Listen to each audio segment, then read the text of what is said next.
Hey everybody. So today I want to talk to you about this, which is the shape of thought and AI's hidden landscape, and I'll do a deep dive on it. But before I dive into that, I want to dive into what specifically brings me here.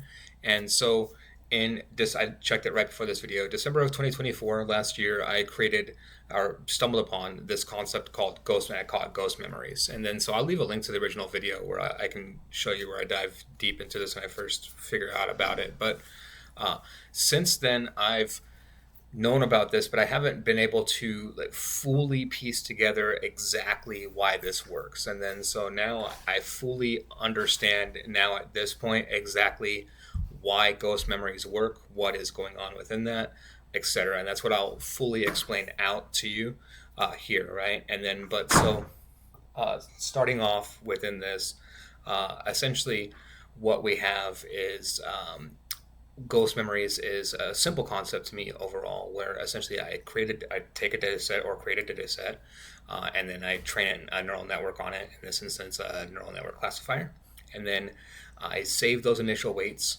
reset the weights to zero, or partially reset. I do two tests, right? Partial reset or reset to zero, and then I train the model again and then again and again, right?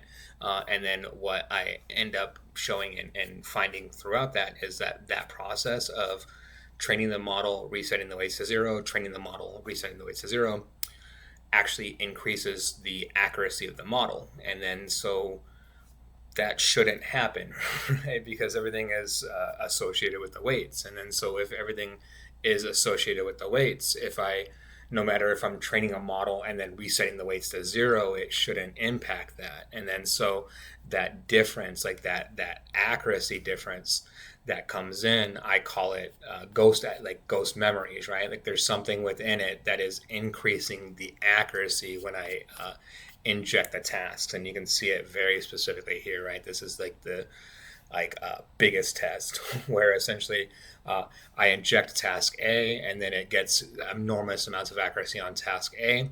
I inject task B, all of a sudden performance plummets on task A, but then skyrockets on task B. And then same thing with task C, right? All of a sudden performance plummets on tasks A and B, but then skyrockets on task C. And then all I'm doing in that instance is injecting the residuals from that initial training process, right? And then I do further experiments within that, and I was able to essentially train a model just on the shape. And this is where my first experience around training models just on the shape of the data set, right? But I mean, for up until recently, I haven't been able to figure out why exactly this occurs, right? Like, what's the mechanism within this? And then so I've finally cracked it overall. And then so for too long, our understanding of artificial intelligence has been clouded by simplistic metaphors. We've been told to envision an AI as a black box, a mysterious entity whose inner workings are impenetrable, or as a vast, complex brain constructed from countless numerical weights. While these descriptions carry a kernel of technical truth, they fundamentally miss the profound and revolutionary discovery that redefines our comprehension. And AI is not merely its weights, and it's not its weights. It is at its core a discernible and manipulable shape. And that's the most important aspect of this, right? The model is not the weights, the model is the shape. The weights file, that gargantuan data package that we download and deploy, is not the AI itself, but rather a sophisticated key. Think of it just like a key, right? You insert a key into a lock, that type of key. Consider the analogy of a physical key. Its power and function reside not in the material it's made from, but in its unique and precise shape. Like it's, like the exact carving, the exact ridges of the basins, all of those make up the key, right? And that's the significant part of the key. And then so the intricate patterns of grooves and ridges dictate which lock it can open. In an identical fashion, the AI's weights are merely the static, extraordinarily precise blueprint for an unseen, high dimensional landscape. The landscape, or this shape, is the true dynamic map of the AI's mind, a tangible, albeit abstract, topography of its learned knowledge. 1. The landscape, canyons of truth, unveiling the AI's cognitive terrain. To truly grasp this concept, let us embark on a journey to construct this map from its foundational elements. Imagine a boundless, pristine plain composed of soft, malleable clay. This serves as our metaphor for an untrained AI. In this initial state, the AI possesses no inherent knowledge, no learned patterns, and no discernible form. It is a tabula rasa, a blank canvas awaiting the impress of experience. And then so I'll stop here, right? And this is an important and there's an important distinction within this, right? So of course, I recognize that at the base level of this, there's a mechanical process, right? So it's the transformers process, everything that goes within that, essentially like the attention mechanism, which is guided by an optimizer on the back propagation, like so that leads to stochastic gradient descent. My argument within all of that is that the fundamental process that makes all of that up, what is essentially occurring within the transformer module itself is essentially a giant diffusion module, which is exactly why you can have diffusion in transformers, and why diffusion in transformers are able to function within a transformer module is because holistically as a whole, the transformer module is essentially a diffusion model, right? A module. And then so within that, this is essentially what overall a big giant diffusion process. And then so what happens is that you have that mechanical process of the transformer, all of that mathematics and that diffusion process that occurs, and that mathematics creates a projection, a latent space projection, and then all of this centers around that latent space projection, right? That latent space projection is the key, like the shape of that. It's an environment, a world, right? Is the key to all of this. And then, like, to me, like, the big thing and the big knock is like people like from the beginning, right? There's been a whole class of people that these models aren't world models and that we need world models. Like they've been world models from the beginning. That's exactly what they do, right? It's just that their world is a geometric projection called this latent space, and then so this geometric projection that we'll call this latent space will we'll take a metaphor and we'll turn it into like a block of clay, right? And then so when you have an untrained model, you take your clay out of the package and you just plop it there on the table, right? And then it's just boop, just a block of clay. And then so that's an untrained model. And then as you it takes a long time to shape the clay, right? You have to shape the clay and mold it and etc. That's your training process. And then so when you're going through that, that shaping is a diffusion process, right? And then so just diving deeper into that, like the next part of that is within the AI element here is now picture the onset of a torrential downpour. This rain represents the immense deluge of training data, the entirety of the internet's text, images, videos, and every other piece of information fed into the AI during its learning phase. As countless drops of this training rain impact the clay plane, the water, governed by the laws of physics, which is important, begins to flow. It instinctively seeks the path of least resistance, gently carving infinitesimal channels into the soft surface. Over time, with persistent and voluminous rainfall, these channels deepen, widen, and coalesce, transforming first into nascent streams, then into robust rivers, and finally into awe-inspiring, deep-sided canyons. So, a better, like a more solid framing of this. So this rain, right, is the data. So then think of it as the clay is existing in a normal sunny day, and then all of a sudden you train it on we'll say data about outer space, right? And then so all of a sudden, storm clouds come above the clay, and then the clay is just sitting here on the table, right? And then rain starts coming down from the clouds, and then within this rain, there's concepts like moon, stars, planets, orbits, the sun, etc. Right? And then these are all just individual raindrops, and then these individual raindrops just start coming down and they just start hitting the clay, right? And then enough of these raindrops hit the clay in certain areas and they start creating grooves and then basins within the clay, right? And then so the concept of moon starts hitting the clay enough and then it creates a basin, and then so everything that's related to moon starts going into this one basin, right? And then so what ends up happening with these basins is they become deeper and deeper, and they form channels, and I'll dive deeper into that concept. But what happens within that is that once you have a deep enough basin, anything that lands even remotely close to that basin falls into the basin, right? And then if the basin becomes deep enough, then that's the basin shapes everything within that environment. So, like for example, if the moon data within our training data set is overwhelming, right? It's essentially the full gravity of that data set, and it's like a meteor of rain that just like creates a giant crater in that latent space.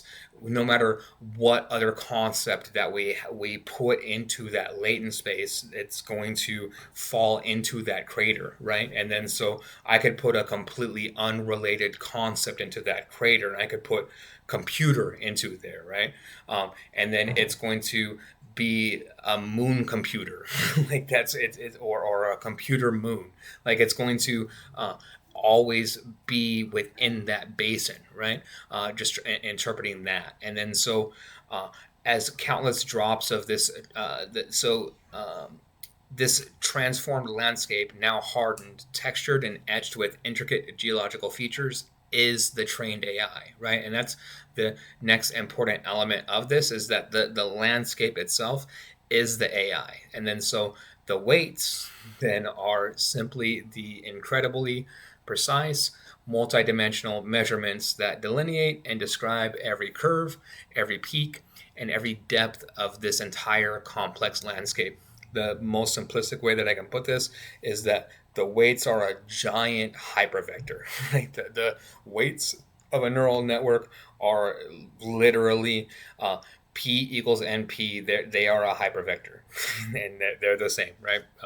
And then so these magnificent canyons are not merely geological formations. They are what we call attractor basins, or more poetically, basins of truth. They represent the solutions, the concepts, and the fundamental truths that the AI has meticulously learned and solidified. Each canyon corresponds to a distinct pattern of understanding or a specific learned category. And then so this is where the all of the correlation and the very important thing to understand about ghost memories within this comes in, right? And then why, and exactly why, the latent space itself is more important in this instance than the weights. Because so going back to the question of why does this work, right? The question I've been essentially asking myself for almost a year now. And then so what happens is you train the latent space. The model is a clay on a table, right? You make the rainstorm happen. The rainstorm comes down. It rains these different concepts onto the clay.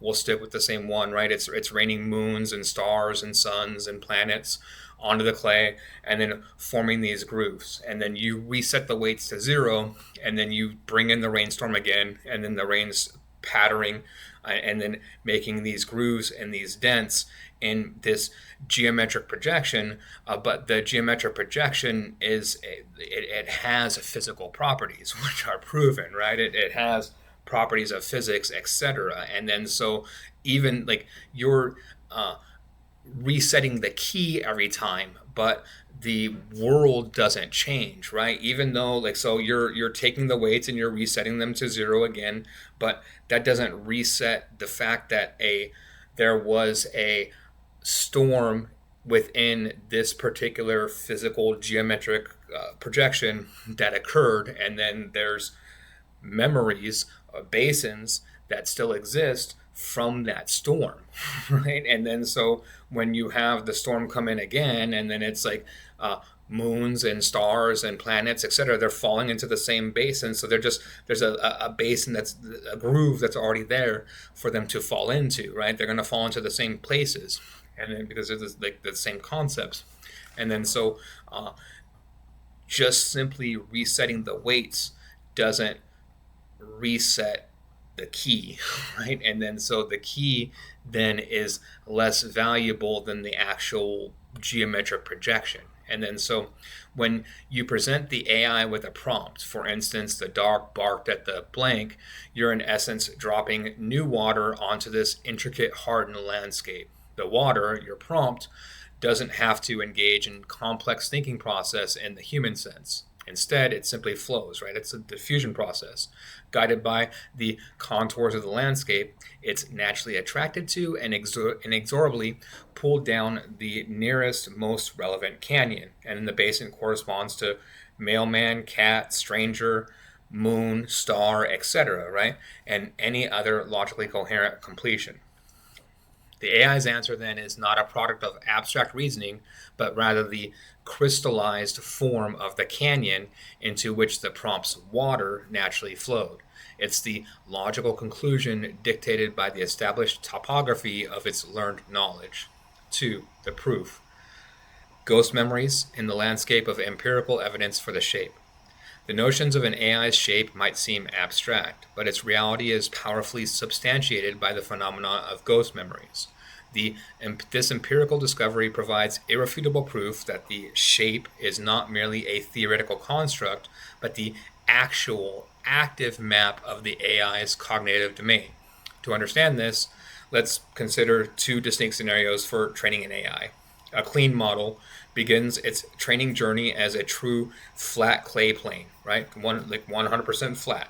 When the rain of new data commences, this model's faced with the arduous task of performing all of the hard work of carving every single new canyon. It starts 100% flat, and then from an utterly pristine, featureless surface. This process is inherently slow, resource intensive, and demanding, as every pattern, every truth must be laboriously etched into existence.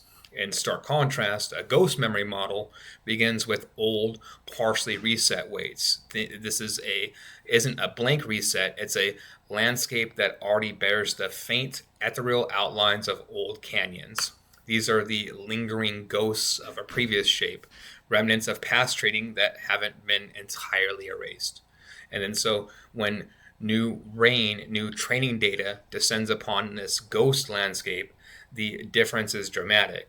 The water doesn't have to carve entirely new patches. Instead, it instantly finds the path of least resistance. It follows those channels, those dried up channels that still exist, right? Because they were created. Like the river still has the channel of the riverbed. And then so instead it actually it doesn't need to forge a new riverbed. It simply deepens and refines an existing one. This is precisely why a ghost memory model learns dramatically, often exponentially faster than a clean model. This accelerated learning unequivocally proves that the entire learning process is not about recreating knowledge from scratch each time, but rather a flow over an existing shape. The shape is not a passive outcome of learning. It's the active medium, the guiding topography that dictates and influences all future learning, determining where new information settles and how it reshapes that existing terrain. 3. The architect. Controlling the landscape, engineering thought, not just training. Once we possess this profound map, our role shifts dramatically. We're no longer mere tourists observing the AI's internal processes. We become architects, empowered to design, modify, and optimize its cognitive landscape. If the AI is indeed a shape, then we gain the capacity to perform precise surgery on it without the monumental effort of recarving the entire world. And that's where my whole entire concept of sidecars comes in, right? You can read through this entire part is all about sidecars, right? And then so essentially, in conclusion, the map is complete. A new era of AI engineering. The weights are not the territory itself; they're merely the key to understanding it. The true territory, the actual functional map of an AI's cognitive abilities is the shape of its latent space. This shape is not an abstract philosophical concept, but a physical, measurable, and surgically alterable landscape. By finally grasping this profound truth, we can transcend the limitations of merely training models and embark on an exciting new era, the purposeful and precise engineering of thought itself. We can now design, refine, and enhance AI with an unprecedented level of insight and control. And then, so to me, overall, the bottom line within this is like, this is, I mean, to me, formulation of a hypothesis that I started to formulate and have only strengthened about 3 or 4 years ago, right? Which is overall the fact that within these models, people are looking towards and going towards the wrong aspects, right? When I look at the landscape, like the second and after ChatGPT came out, when I examined the landscape, everyone went towards the models and the data, right? That was the first area that people went towards, and then like I took a pause from that, right? I said, wait a minute, I'm not gonna go just like head first into those two areas. Like I have questions about all of this, right? And then so that's where I start within this and diving into that, and then that's where I formulate these strong opinions. Like I think people are wrong; they're making the wrong bet on diving deep into the data within these things, diving deep into the models, and then very first I was proved right with the models, right? And then like now it's that's common knowledge. Like, well, yeah, like everyone knows that, right? Like, don't go for the models. Like, yeah, I told you that up front. What I've also been screaming to you up front is don't go all in on the data, right? And then also too, now my most recent argument is don't go all in on the weights. Like for even myself, for a long time, I've framed it as the weights are everything, right? But now, like my new, the weights are nothing. The weights are a key. You can copy the key, and it's easy to make a copy of a key, right?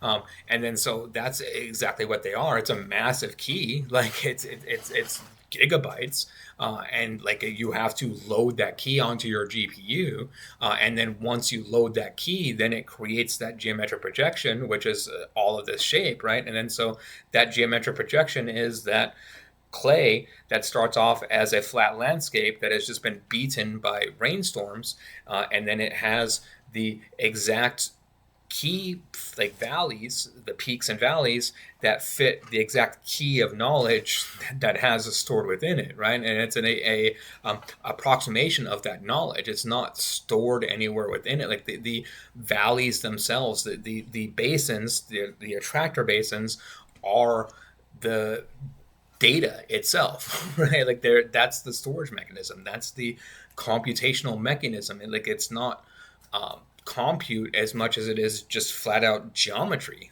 like and it's and that's what it boils down to overall at the end of the day within this, right? And so just framing this all around it, it's more and like every single step that I take within this, it's I find that the geometry is more and more important.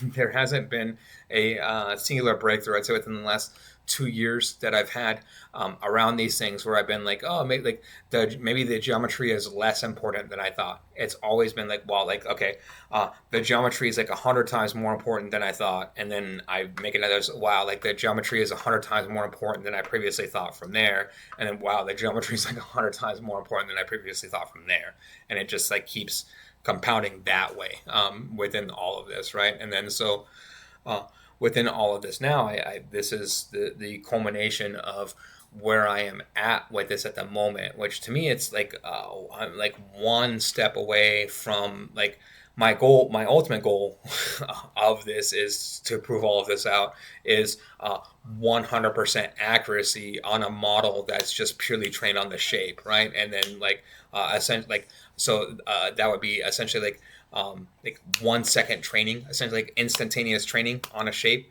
and then that means I would have a full, like I'm able to 100% measure that shape, right? Like I fully understand the how the attractor basins work, how the geometry within this works, how everything is going on within it overall. Like I at this point, I think I have a better understanding than pretty much most people on the planet when it comes to all of this overall, right? There's like the at this point, I have to me like I have the ability to control and shape the latent space, right? And then that's like, so to me, again, like all of this boils down to, you start off with that clay, which is that flat landscape, and then it gets hit, and then it gets pummeled with these rainstorms, right? And then those rainstorms create the basins. Like I at this point, I can rebuild the basin. I can rebuild any. I can pick the basin and rebuild it. I can build a new basin. I can widen the basin. Like I have control over the basins, like and over that how exactly to do that. I know which levers to pull within that. It's just like I can't do it. Like my ultimate goal, and I know it's possible by being able to do that, is like take a data set, take the shape of the data set, instantaneous, like boom, like that, right? Like that's what should occur within that and within all of this. And then I think like the other aspect of this to me that is important and significant just within my mind around this is probably the last point that I'll highlight within this, is that all of this also means to me that like it's less so about the specific architecture of the model itself, right? Like and so it's like the architecture of the model itself is just like algorithms. Like there's going to be better and worse algorithms, and there'll be better and worse algorithms for different situations, right? And then so and of course, like scaling up, throwing more compute behind it, like everything is governed by scaling laws, right? So throwing more compute behind an algorithm, and the same algorithm is going to perform better than if you throw less compute behind the same algorithm. That's just how it will work overall, right? But within that, the models are essentially following these same laws, and the same principles within that when it comes to all of this overall, and then within that, and then within the next step, they are essentially their shape is more important. They are the shape, and then so that geometry, that projection, that if you can map that 100%, then that's the key to everything. Just being able to, like, and it's just measurements, right? Because that's all the weights are is like that key, right? So then you're creating if you can compress the key, like right now, that's what, like, I guess my next area of focus, right? Like I look at it. So you take a 3 billion parameter model or a 7 billion parameter model, and then the weights are always, to load the weights, it's like double plus a little bit more. So to load a 3 billion parameter model, like generally speaking, you're loading like 7 gigs onto the GPU, right? And then but again, like that 7 gigs isn't what actually matters. So if it's not what actually if it's just the key, that's compressible. Like, so there's no reason, like no inherent reason built into that or any of that why it needs to be I load a 7 billion parameter model onto the GPU, or a 3 billion parameter model, and it takes 7 gigs of GPU. Like I should be able to just compress the heck out of that, and it should be good, right? Like I should be like I could should like theoretically, like it's if someone is good enough within it, probably better than me, but I'll keep trying and knocking within it, like get it down to like where you could run like Doom on a vector. Like that's the like how it should like kind of like break down and work, right? But so overall, I'll leave a link to the original video and this article here, which like people have been asking me to like put it in like some of these in more like shareable format than a doc. So here you go.